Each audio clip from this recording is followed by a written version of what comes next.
And the one that I'm really going to talk about though today is digital dynamics, because our digital footprint at the moment, particularly at the time of COVID-19, has become profound. But these sets of skills are the things that will unite us, the opportunity for us globally, not just within Nigeria, because Nigeria, if it has to take a seat at the international table, has to look outward. And these are the skills for the first time are going to engage Nigeria with the world.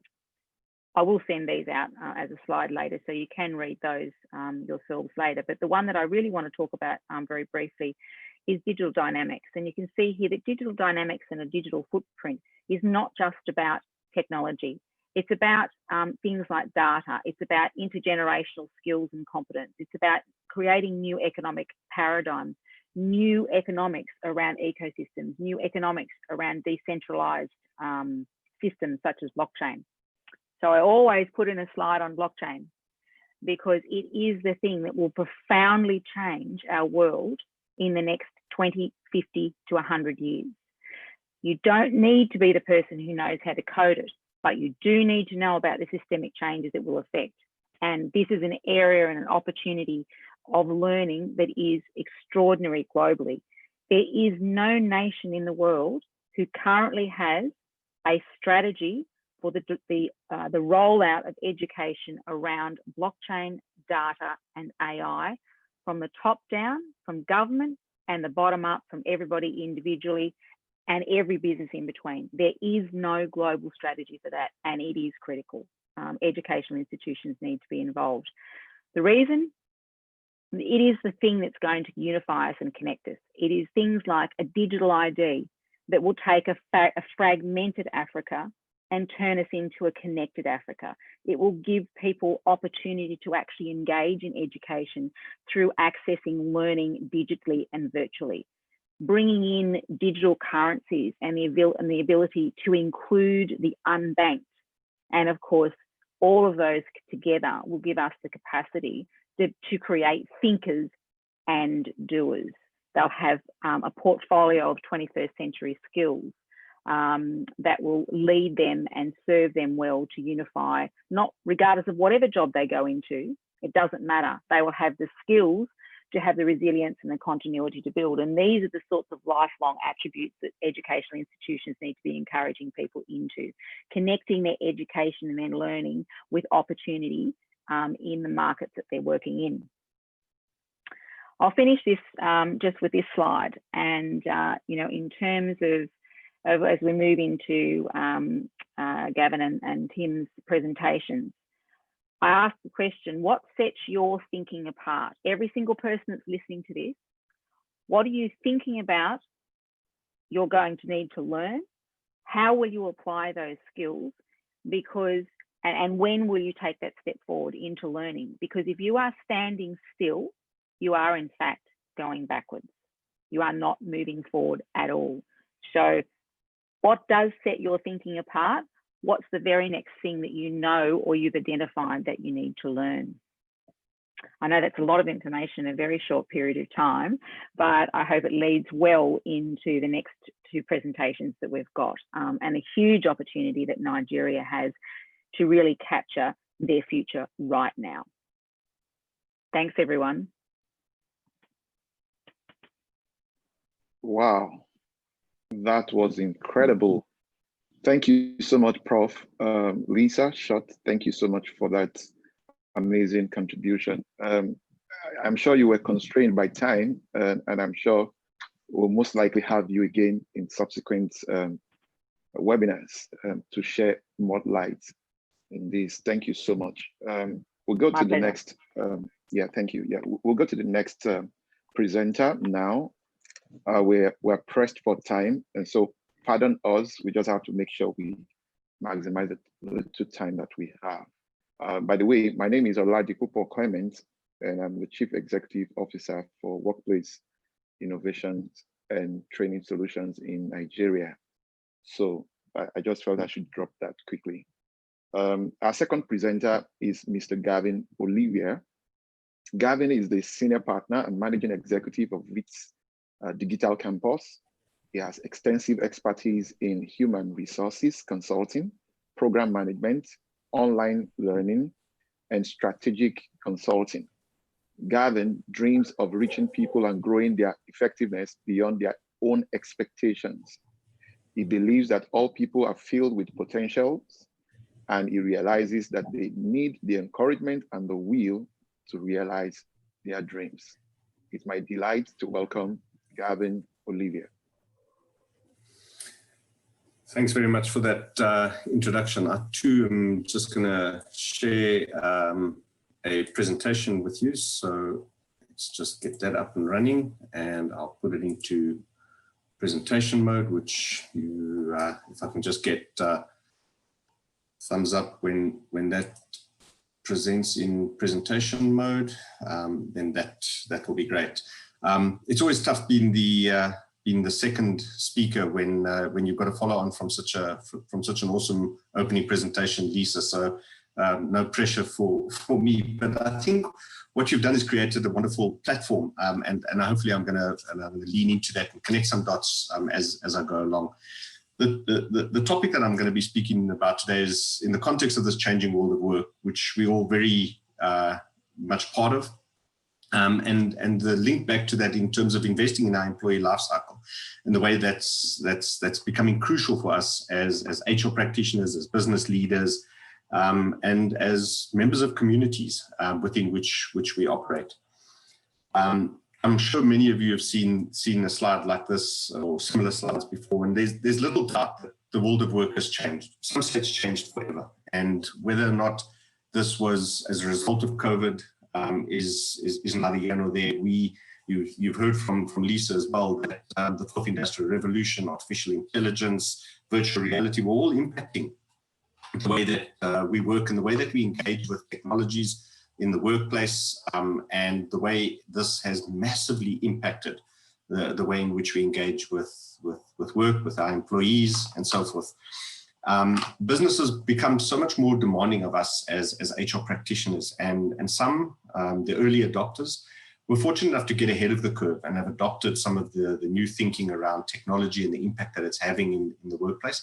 But many have not and are playing catch up. And so part of what we've got to be thinking about is, in the context of this employee life cycle, is to what extent and how are we leveraging the technology that we have available to us to make a meaningful and massive impact, both of the people that work for us, but also in broader society. As part of this rapid change, we've got to be considering how we're engaging with the workforce to ultimately ensure optimal performance. With this as context, with this massive change, along came COVID-19, and the pandemic caught us all off guard.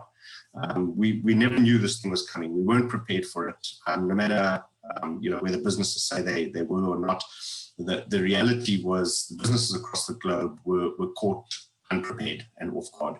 They weren't prepared for endless Zoom meetings. The institutions of higher learning weren't prepared for work from home, for no classes. And so everybody is playing catch up, yet the technology exists, and the ability to leverage this technology is what we're being challenged, and it's the call to adventure that we have. Yes, it's the impact of this pandemic is disastrous on economies, on personal lives, and the loss of life is massive.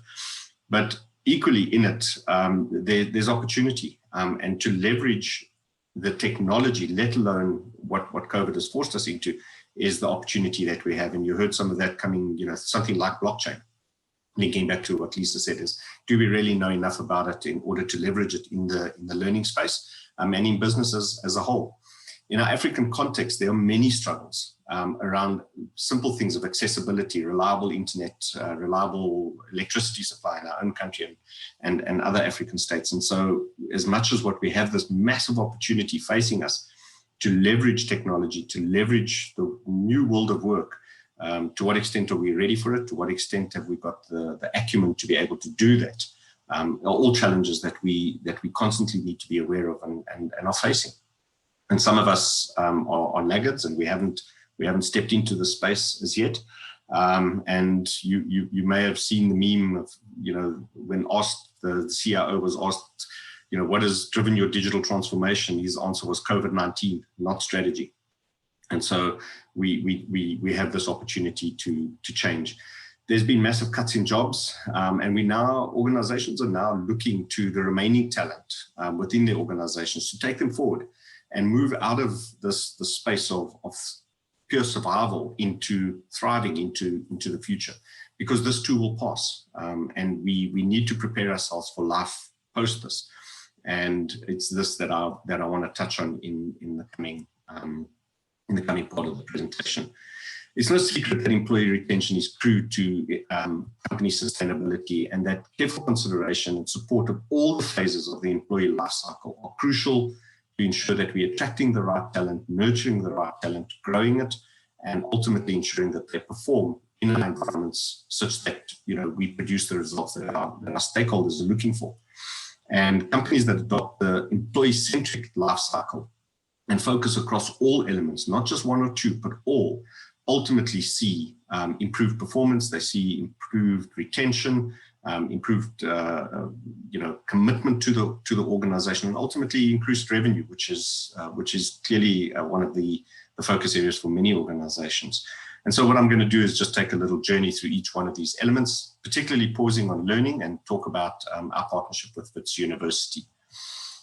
Recruitment is the very first phase in the employee life cycle, and without a very talent-centered recruitment process, you're going to miss the right talent, and the war for talent is going to become more vigorous. And the question is, are you ready for it? Is the candidate at the center of your process, or are you simply outsourcing this to somebody else in your business and not really focused on making sure that you get into your organization the right people with the right skills in the right seats, aligned to your business, aligned to your culture, that are ready to perform? One of the key things that we need to start thinking of as business leaders and HR professionals is this idea that your recruitment process is the first step and is also very much part of the brand attraction. So people are going to be looking at you, and it's probably going to be the first time they see your brand. And to what extent are they attracted to it? And are you putting yourself out there as a brand that people want to work for? Are you creating an environment that is conducive ultimately to performance? We move on to onboarding. Many companies unfortunately see onboarding as an event and not as the process of embedding people into their organizations. Many people view this as it'll take a few weeks and Joe will be on board, he'll know what he needs to do and will perform optimally, when in fact that's not the case. Organizations see between 33 and 66% of their new hires leaving within the first 12 months. 33% of new hires don't last more than 90 days. And in a recent Gallup poll, only 32% of employees were actually reported as actually being engaged in their work. And we look back at this and say it's a function of poor onboarding, where people haven't bought into the culture, haven't bought into the ethos of who your business is and what you represent to them. And so people are not committed into the organization because they haven't been onboarded properly. And so the question back to you is, are you inviting people into a place they want to work for, where they feel they can belong and contribute, or are you merely creating a place where people show up for work? Moving into the area of career planning, employees join an organization to make progress for themselves, to build a brand, to build a career, to make a better life for themselves tomorrow. And so, in particular, the millennials, as they are gaining more presence in the market, are looking for continuous development, are looking for personal growth, and in that process need the career paths to be clear for them. And so they're looking to organizations to make very visible the career paths. And where they are not, people are left guessing and don't know what the next steps are, don't know what the next development areas are for them in order to make progress in their careers. And so the question back to each of us is, are career paths clear? Do we know, and do people know what's next in their careers? The area that I want to pause on a little bit more is this area of learning. As a learning specialist in my own right and in my partnership with Wits University, we look at companies that invest in culture, that invest in a culture of learning as not a singular event, but there's this idea of lifelong learning again, linking back to the concept that Lisa spoke about, the environment of continuous development views learning as a daily journey. It's not an event. It's something that happens all the time. It does talk to mindset. It does talk to a new way of thinking. And ultimately linking the career development with the learning opportunities that are presented to people, where learning is put in the hands of the individual and not forced down from the organization, is really crucial. And it talks again to creating the culture within organizations that is centered around learning. Given the COVID pandemic, probably learning and recruitment are the two areas that we've seen in our experience with our clients has been the most disrupted, because suddenly, we can't do face-to-face training, we can't do face-to-face recruitment, it's very difficult. And so the opportunity that's presented to us is to really adopt digital learning more importantly in our strategies. And so in our partnership with Wits University, where we've developed the partnership and created the Wits Digital Campus brand, is really where we look to partner with Wits, take their short courses, their accredited short courses, into an online environment and deliver these to market in 100% online, using different blended learning styles to appeal to a broad range of employees through a supported learning journey. So we have access in this online space, because oftentimes online can be quite a lonely space. And so we have the human element underneath our online learning, both from the lecturer at Wits, as well as our support team that are there to support the learners throughout their learning journey, with access to this world-class learning content that assists them in making the progress that they need to. And as a result of the design and the elements that we've put together, we're able to achieve the significant retention and pass rates that appeal to the organizations, insofar as not only is the individual making progress and achieving the necessary certification, but also the investment from the corporate is getting positive return. So the world of online education is really a big step forward, and something that Wits has invested in heavily over the last 5 years in our partnership, and we're really grateful for that opportunity to bring that into the Nigerian context right now. Moving on into succession planning, this idea of build versus buy. To what extent are you building the talent pipelines in your own business fit for the jobs of the future, some of which we're not even sure of what they are today in this rapid changing world. And so we may very well be needing to lean into new technologies and deliver learning to people for jobs that don't exist today. Equally, we may need to look at our talent pipelines and say, we don't have the skills, we don't have the time to build it. And so we're going to buy it in. And we can only do that if we've got absolute clarity on the jobs that we have today and an insight into the jobs of the future, such that we develop what we call heirs and spares, and such that we've got this bench strength that is sitting there ready to perform today and into the future. So the question to each of us today is your talent bench ready to take on the challenges of the new world of work? And then the last area of the employee life cycle that I want to pause on is the area of performance.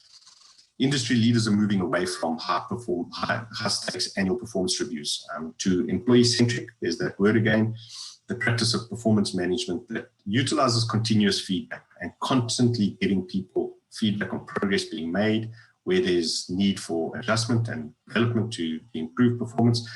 And ultimately, the demand of the modern performance management does not stop with the millennials. The Generation Zs are equally as demanding of this. And so the yearly and quarterly or monthly performance reviews even are no longer sufficient, considering the rate of change within the world of work. And so this idea of more frequent, more continuous performance reviews that perhaps even use some of the gamification styles of leaderboards and so forth in terms of how people are performing. And so the question to you is, are you still stuck in the old way of doing annual performance reviews and giving a person a rating out of 10, for example? My last slide, and conscious of the time, is just a wrapper that says, where we've seen organizations invest in the entire employee life cycle and not just pockets of it, we've seen massive improvements in employee retention, boost of the reputation of the organization as an organization that not only cares for their people, but invests in their people and helps them build careers that ultimately allow them to make the progress that they're wanting to do. And through all of that, the discretionary effort of employees increases and ultimately results in increased revenues and a better performance of an organization. I mentioned earlier to Emmanuel, and he will distribute post the event an abstract of the Employee Experience Advantage book that I've downloaded for everybody that captures some of these elements and talks to the various components of how we build a workforce and businesses around an employee-centric life cycle. And so I want to thank you for the opportunity to share with you today and leave you with the question, are your employees at the center of your organization? Thank you, ladies and gentlemen. Amazing, amazing. Thank you so much, Gavin. Thank you so much. That's very inspiring. And anyone who is an entrepreneur here can relate very well to many of the things you shared. Thank you so much. Thank you so much. We'll move on now to the last presenter, the third, but not the least, right? And that's Dr. Timothy Horton, actually my namesake. Tim is the Director, Executive Education, Wits Business School, University of Witwatersrand, Johannesburg. Before his position, he was the Director of Short Courses and Consulting for Wits Commercial Enterprise, a wholly owned subsidiary of the University of Witwatersrand, Johannesburg. He has extensive experience in higher education consulting. He has worked in numerous African and European countries with both Wits and international partners. Please, let's welcome Dr. Timothy Horton. Over to you, sir.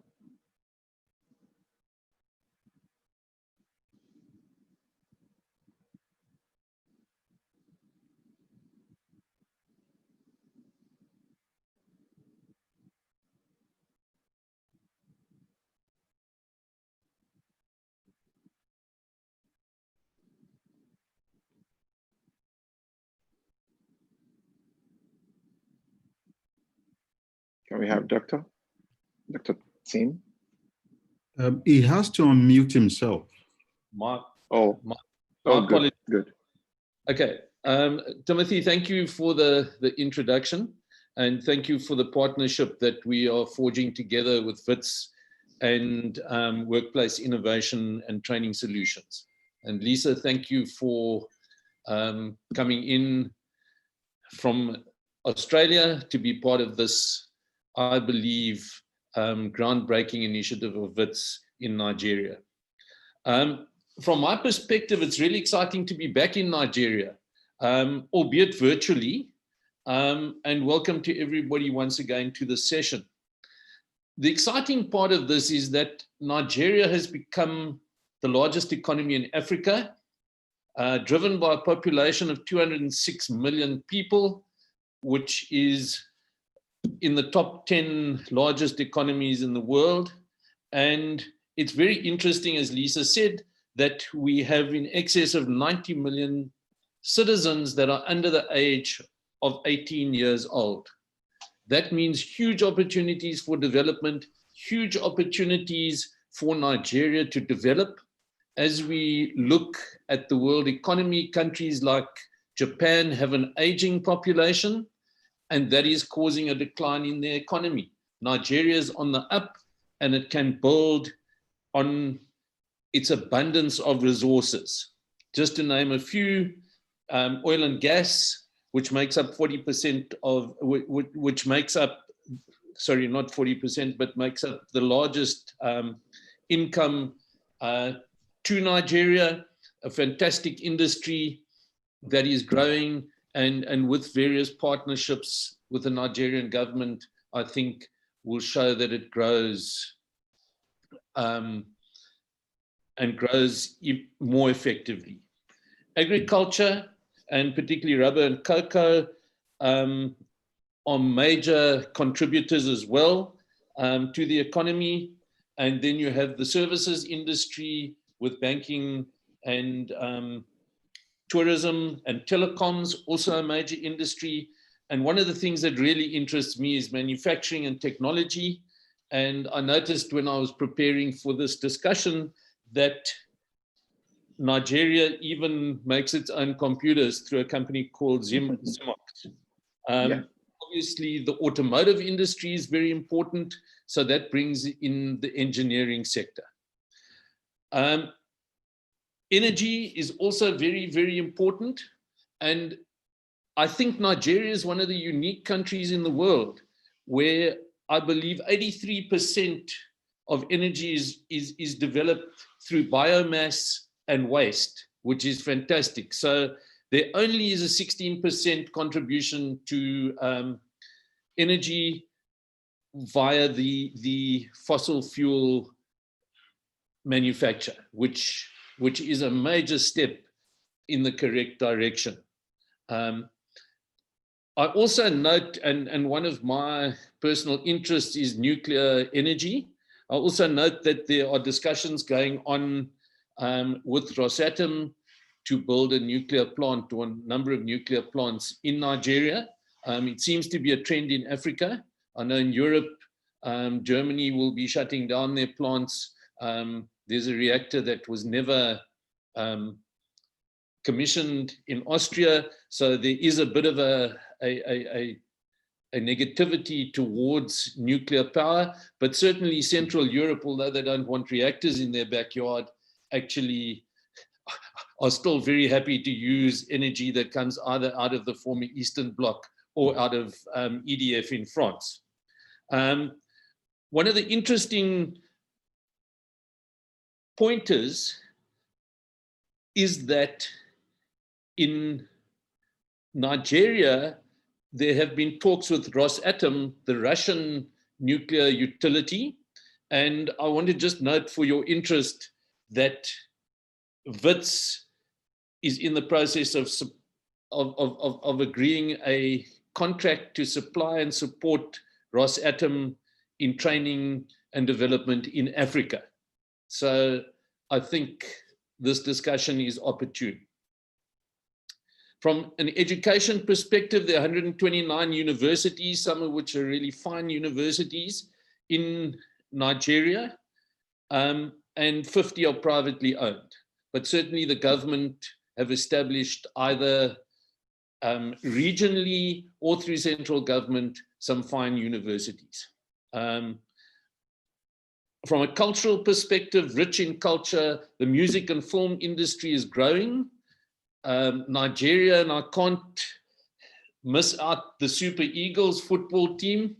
I think that's very important, and I should have my Nigerian football jersey on to support. Maybe if we have another discussion like this, I may wear it. So rich culture, rich industry, huge potential. But the thing that strikes me in Nigeria, and Lisa's spoken about it and Gavin's touched on it, is the entrepreneurial spirit. All you need to do is drive down the motorway between Benin City and Warri, and you will see on every corner, not only entrepreneurs selling their goods, but small colleges that are training people. I saw a language school, I saw a university, fantastic activity, fantastic energy. And Nigeria sits with the opportunity of harnessing this. If I can just move on in the interest of time to executive education and further education, because it's not only executive education, we also, through WITS Enterprise, look at a number of engineering courses, a number of property management courses, a vast number of business courses, and then into other areas like healthcare, etc. And I haven't even touched on healthcare. Unicon, who are a membership association for business schools, did a survey prior to March when the pandemic broke in South Africa, and they found that digital blended learning made up 61% worldwide of offerings. So that was at the beginning of March. By the 18th of March, when the pandemic had really broken, business schools were up to 84% of digital and online offerings. At WITS, we embraced this, and we did it in a number of ways. We've used various platforms available to us for both academic and short courses, and we are fully online in the business school, offering what I call blended or digital courses, and then fully online courses through our partnership with Digital Campus. And we are about to launch MAP, the Management Advancement Program, which will be open for online, and then a further 6 online courses, including leadership courses. So our business school, I'm privileged to be part of a real transformation. So moving on, where are we going in higher education? In the Asian countries, there's been tremendous fraud with certification. Lisa touched on blockchain technologies in Asian countries, so that's in Singapore, etc. They are looking at blockchain for certification. We believe, and Gavin believes, that building a continuum of learning for our youngsters and for our workers is to allow them to develop their skills. An example of what Digital Campus has done at WITS, we started in 2015 with 129 learners. By 2019, we have in excess of 3,000 learners. And we hope that Nigeria is going to be part of that going on from 2020. In the interest of time, I would just like to comment on 3 critical stages of learning. These are generic skills with people that come out of school, out of university, they have a skill set. The key is to then ensure that they migrate into job-specific skills so that they can actually do their job. And finally, each organization, be it a small mom and pop business, be it a small entrepreneurial business, be it a major corporate, they need to develop a competitive advantage. And at WITS, we can do this, and I know it sounds like an advert, and it unashamedly is. This is the first opportunity for workplace innovation and training solutions and WITS to get together, and I think this is a strong partnership, and it will lead to a lot of development of people. So companies need to embed their competitive advantage, and we can do that together with our partners in Nigeria to develop customized programs which are fenced off from the market and are specific to the organization. So my message to you though is, let's go out there and be bold. Let's, as Africa, and as Lisa said, use technology to combine ourselves. This is fantastic. I see that we have 67 participants online. I see 38 chats going on. This is a fantastic engagement from home. And this is what the new world of work is going to be. We're going to have to get used to it. And we're going to have to get used to people taking responsibility for their own development and not waiting for organizations to do it for them. So be it corporate, be it entrepreneurial, let's create the new paradigm together. Let's transform Africa into a fantastic nation that actually becomes the player on the world stage. So thank you to everybody, and thank you for the opportunity.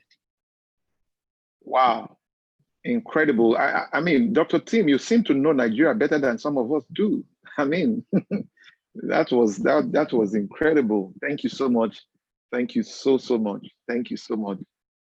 It's time for us to take questions. So just in case you have any questions, please feel free to drop that in the chat room, and we'll be attending to that. We have barely 13 minutes to the end of this webinar, so you will do well to drop your questions right in the chat room, and then If you also want to be more specific, you can direct your questions to the specific presenters so we can take that right away. Thank you all for joining, and we do not take your joining for granted. Thank you so much. We hope you've also drawn value. So let's wait a few seconds to see if we have any question. Yes, African solutions for African challenges. Absolutely. Yeah. So it's Q&A session. Do you have any question about our programs, about what has been shared or presented? Kindly drop your questions. Someone is lifting up his hand. Samuel is lifting up his hands.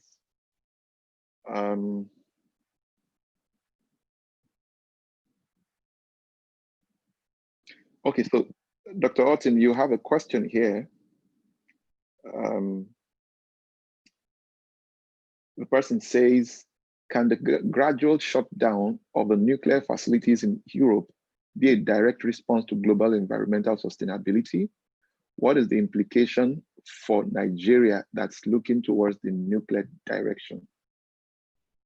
Doctor? Okay, yeah, thank you. Yeah. And I love this question. It's a great opportunity for people to understand the very nature of nuclear power. Everybody sees nuclear as a dangerous way of generating power.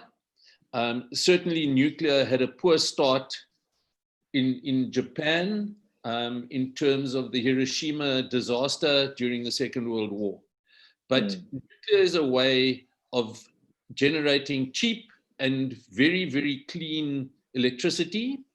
And when we talk about nuclear, we don't only talk about power generation, we talk about all the other industries around it. The manufacture of radioisotopes that are healing many people who have cancer. So the whole radiation sector is built on the premise of nuclear physics. So yes, the lobbyists say nuclear is not the way to go. I'm not convinced. There have been 7 major accidents in the world to date. How many accidents have we had in fossil fuel power plants? Yes, when you have a nuclear accident, it is catastrophic. And we all use the Chernobyl example, but certainly the movie didn't do it any favors. So my view is that nuclear, which is controlled by the International Atomic Energy Agency, who we all work with clearly, have a very strict set of rules. And in applying those rules through the Atomic Energy Agency, nuclear, I believe, is the secret to certainly decent power and sustainable power in Africa.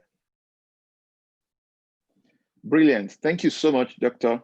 Orton.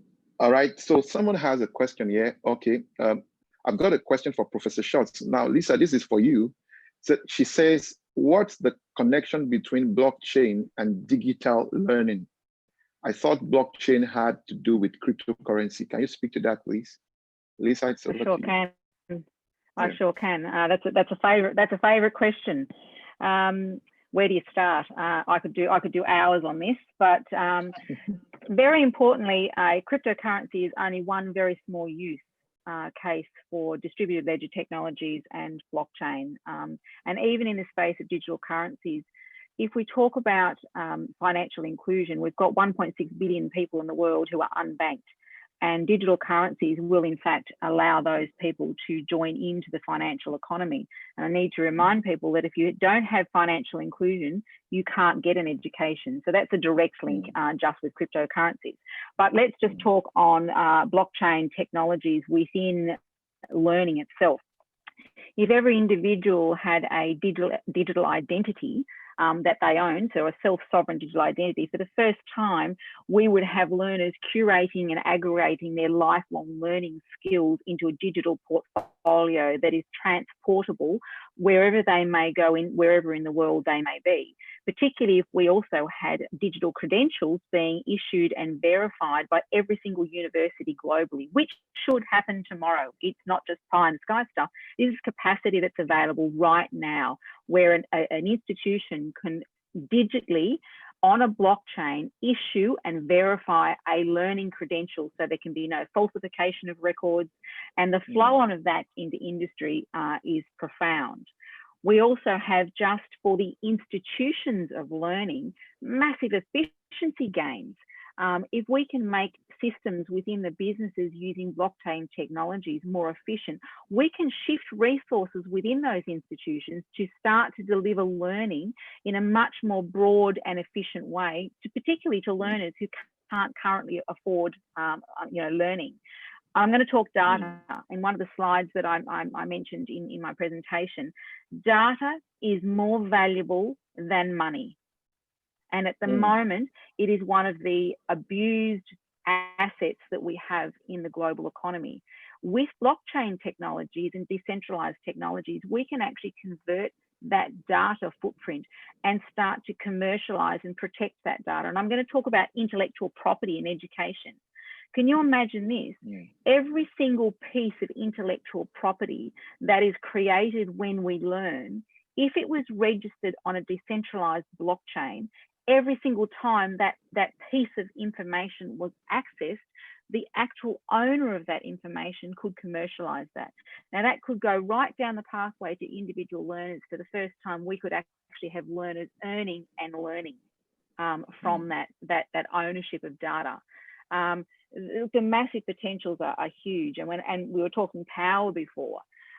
We also have to think about the physical infrastructures of our learning institutions, where learning institutions can start to enter into decentralized trading platforms for power, where you might have a university in Nigeria who is using solar energy or tidal energy or nuclear energy, and they're producing too much, and they can trade directly with another university globally and do that directly peer-to-peer.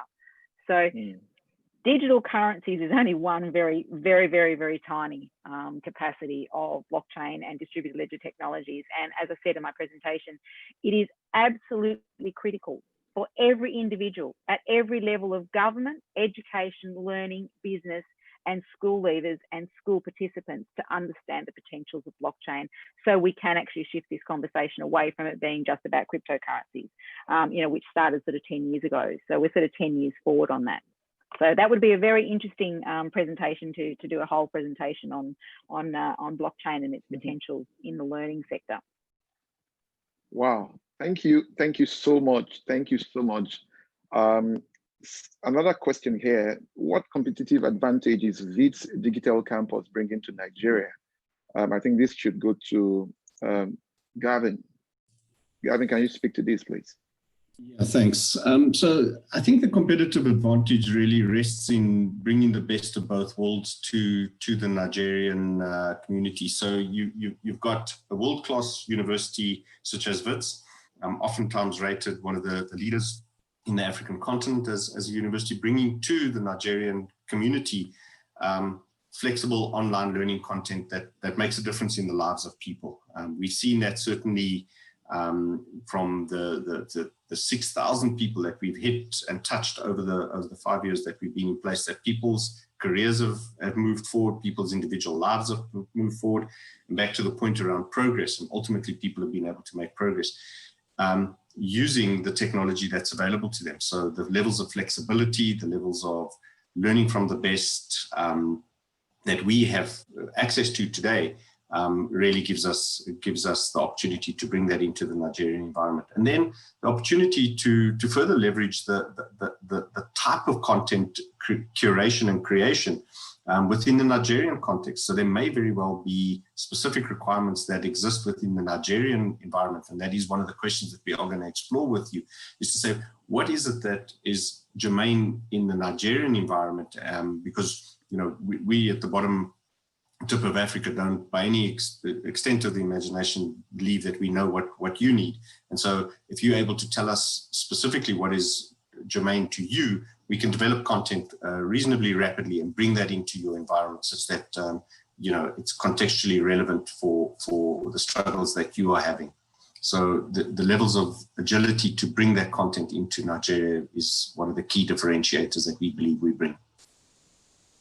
Excellent. Thank you so much. Honestly, we still have more questions, but we won't be able to take further questions. What you could do is to reach out to us. We'll communicate that to you shortly. I think we better flip to Dr. Orton to give a closing remark. We're just 2 minutes away. Okay. Thank you very much. And thank you to everybody that's participated in this. It's really great, as I say, to be back talking to Nigerians in Nigeria. I look forward to actually visiting the country again when we can.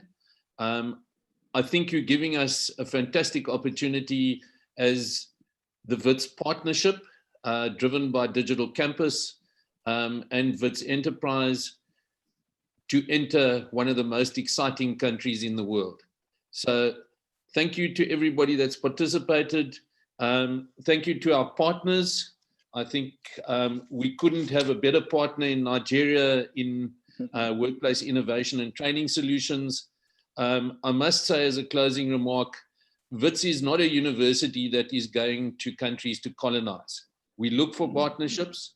We've done that in Tanzania. We've done that in Mozambique. We have done that in Namibia. And we look forward to doing that in Nigeria, where we come into the country, we build competence, and once the competence is established, we will move to the background and support it. So thank you for the opportunity. Timothy, thank you to you. Lisa, thanks to you and Gavin. And Melissa, thank you to you and the WITS Enterprise team for inviting the business school to be part of this. Thank you very much, Doctor. And thank you, Lisa. Thank you, Gavin. We appreciate you. And thank you to all of our guests for joining this class. You want to reach us at workplace here in Nigeria, please reach out to us on +234 81 89478. I'll take it again. +234 81 89478, or just simply send an email to office@witsng.com, or you visit www.witsng.com. We're very delighted you joined today. Thank you so much and have a lovely weekend.